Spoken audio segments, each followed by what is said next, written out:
নমস্কার, আপনারা দেখছেন জেলা বার্তা। আপনাদের সঙ্গে আমি শান্তিপ্রিয়া। স্যানিটাইজেশন প্রশিক্ষণ সভা আয়োজিত হলো রাজনগরের নজরুল মঞ্চে।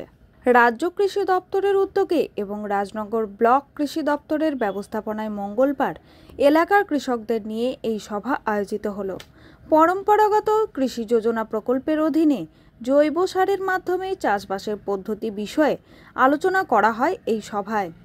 বর্তমানে সাধারণত রাসায়নিক সার প্রয়োগ করে চাষিরা চাষ করে থাকেন, কিন্তু জৈব সার প্রয়োগ করে বিজ্ঞানসম্মত উপায়ে কিভাবে চাষবাস করলে চাষিরা লাভবান হবেন সেসব দিকগুলি তুলে ধরেন কৃষি অধিকর্তারা।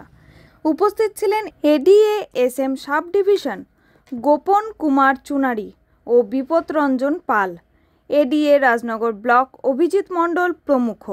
এ প্রশিক্ষণ সভা বিষয়ে বিস্তারিত জানালেন এডিএ সিড সার্টিফিকেশন তথা জেলা নোডাল অফিসার মনিরুল ইসলাম।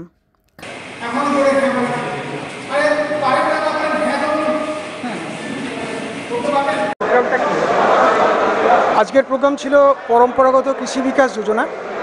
এই প্রকল্পের মাধ্যমে আমরা বর্তমানের যেটা সার বীজ ওষুধ নির্ভর যে চাষবাস চলছে সেখান থেকে একটু সরে এসে আমাদের প্রাচীন যে সমস্ত পদ্ধতির ভালো ভালো দিকগুলো ছিল চাষবাসের, আমরা সেগুলো অনুসরণ করার জন্য চাষি ভাইকে আহ্বান জানাচ্ছি।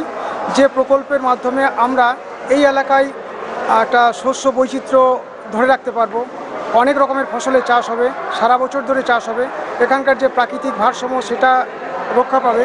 আমাদের এই যে শুখা পতিত এলাকায় নতুন নতুন ফসল গাছপালা লাগিয়ে সেটা সবুজায়ন হবে এবং তার ফলে যেটা মাটির স্বাস্থ্য যেটার অবনমন ঘটছে সেখান থেকে আমরা ফিরে আসব।